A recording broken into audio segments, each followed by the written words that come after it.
యష్,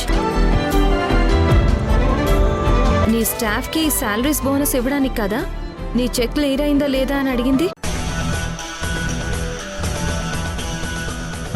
లేదు సింధు, మా వదిన ఆఫీస్ స్టార్ట్ చేయడానికి అడ్వాన్స్గా కొంత మనీ కావాలంట, తన కోసమే అడిగాను. డీటెయిల్స్ చెప్పండి వదిన. త్వరలో పండుగ ఉంది యష్, వాళ్ళ శాలరీస్ బోనస్లు పడతాయని పాపం నీ స్టాఫ్ అంతా ఎంతో ఆశగా ఎదురు చూస్తున్నారు యష్. ఇంకో 10 డేస్లో వేరే చెక్ వస్తుంది, అప్పుడు స్టాఫ్కి క్లియర్ చేస్తానులే.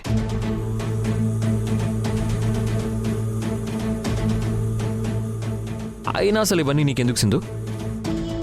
ఇది నా కంపెనీ డబ్బు, నీ కంపెనీ షేర్లోంచి నేనేం ఇవ్వడం లేదు కదా. డబ్బులు రావడం లేట్ అయితే నీ స్టాఫ్ చాలా ఇబ్బంది పడతారు యష్.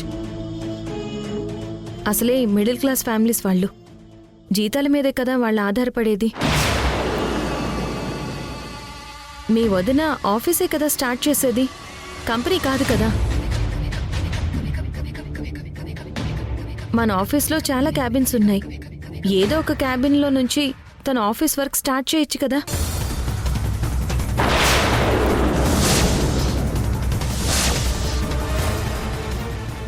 నీ స్టాఫ్ని అప్సెట్ చేయడం బాగుండదు. సింధు, ఇది మా పర్సనల్ మ్యాటర్, నువ్వెందుకు అనవసరంగా సలహాలు ఇస్తున్నావు? దయచేసి వెళ్ళు.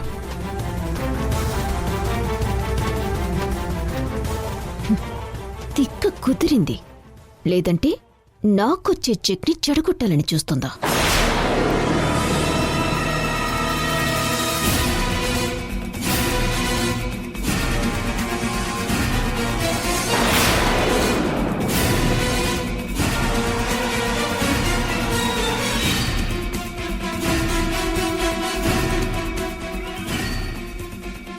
ఏంటి యష్ చెక్ రాయకుండా అలా ఆలోచిస్తున్నాడు?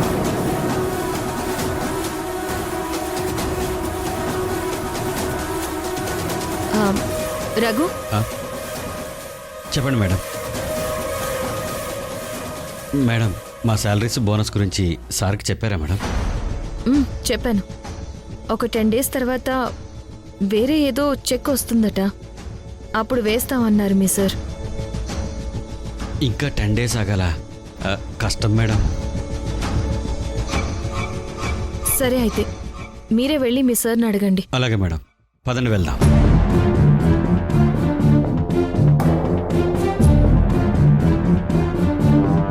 May I come in sir? Come in.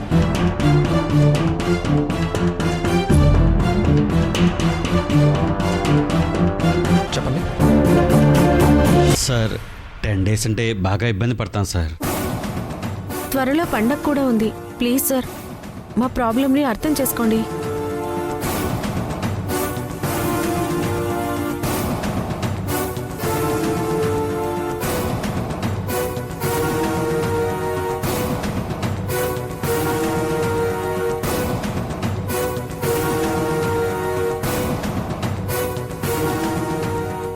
వదినా, మా ఆఫీస్లో చాలా స్పేస్ ఖాళీగానే ఉంది. సింధు చెప్పిందని కాదు కానీ తను చెప్పిన దాంట్లో కూడా నిజం ఉంది కదా. ఇప్పుడు మీరు స్టార్ట్ చేసేది కంపెనీ కాదు కదా, ఓన్లీ ఆఫీసే కదా.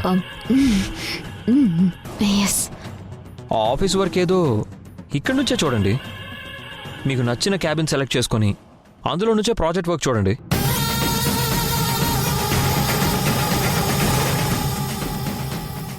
ఎందుకు అనవసరంగా డబ్బు వేస్ట్? ఒకసారి ఆలోచించండి వదినా. అలాగే మూర్తి గారు, మీరు చెప్పినట్టే చేస్తాను. ఓకే, మీ అందరి శాలరీస్ బోనస్లు ఈవినింగ్లో పడతాయి. Thank you Thank you, sir. sir. వెళ్ళండి. నాకు రావాల్సిన చెక్ రాకుండా చేసావు కదా, చెప్తాను సింధు నీ పని.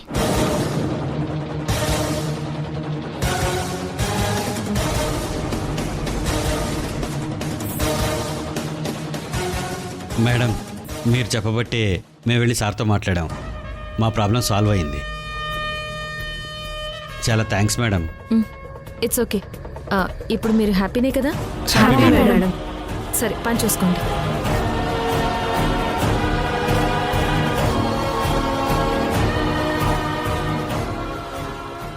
ఆ, సరే మరిది గారు, నేను వస్తాను. సరే వదిన. సరే.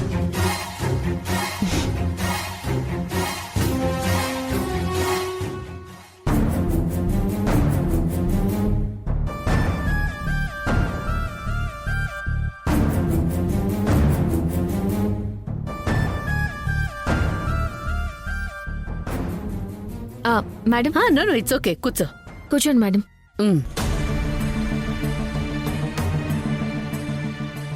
యష్ చెక్ రిలీజ్ చేశాను. నీ చెక్ ఈవినింగ్ క్లియర్ అవుతుంది. ప్రాబ్లం ఏం లేదు కదా? No problem madam.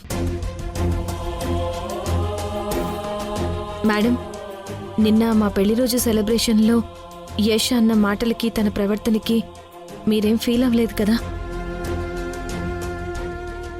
యష్ తరపున నేను మీకు క్షమాపణలు చెప్తున్నాను.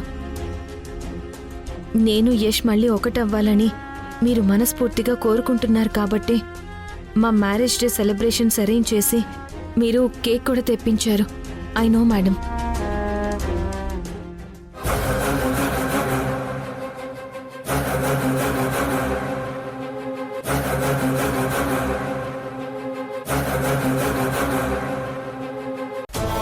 వీళ్ళ టాపిక్ మనకేమైనా యూజ్ వచ్చేమో, రికార్డ్ చేద్దాం.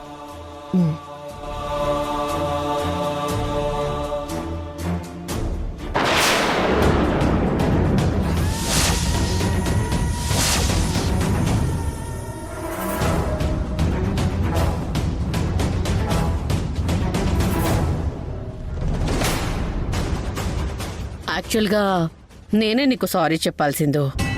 మీ పర్మిషన్ లేకుండా మీ మ్యారేజ్ డే సెలబ్రేషన్ స్టార్ట్ చేసి అనవసరంగా మీ ఎమోషన్స్తో నేను ఆడుకున్నట్టయింది.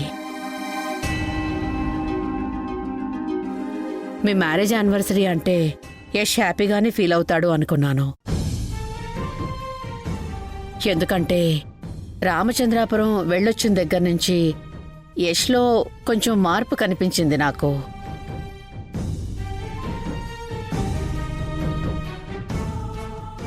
మళ్ళీ మీరు కలిసే ఛాన్స్ ఉందని నేను ఎక్స్పెక్ట్ చేశాను.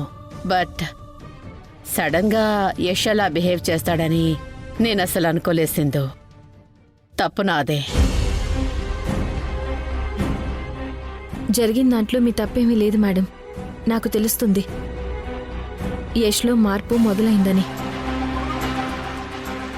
తన తప్పు తెలుసుకొని తప్పకుండా యష్ మళ్ళీ నాతో కలుస్తాడని నాకు నమ్మకం ఉంది మేడం.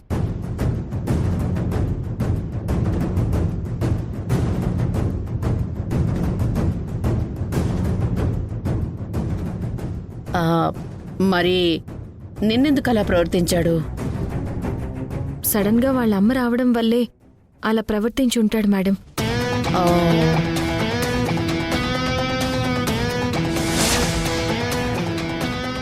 ఎందుకంటే మేము మళ్ళీ ఒక్కటవ్వడం వాళ్ళ అమ్మకి ఇష్టం లేదు. ఓకే, అందుకే అలా మాట్లాడా? అవును మేడం. మీరు చూస్తూ ఉండండి, ఏదో ఒకరోజు యష్ మళ్ళీ నా భార్య అని అందరి ముందు ఒప్పుకుని తీరుతాడు. ఒప్పుకునేలా నేను చేస్తాను.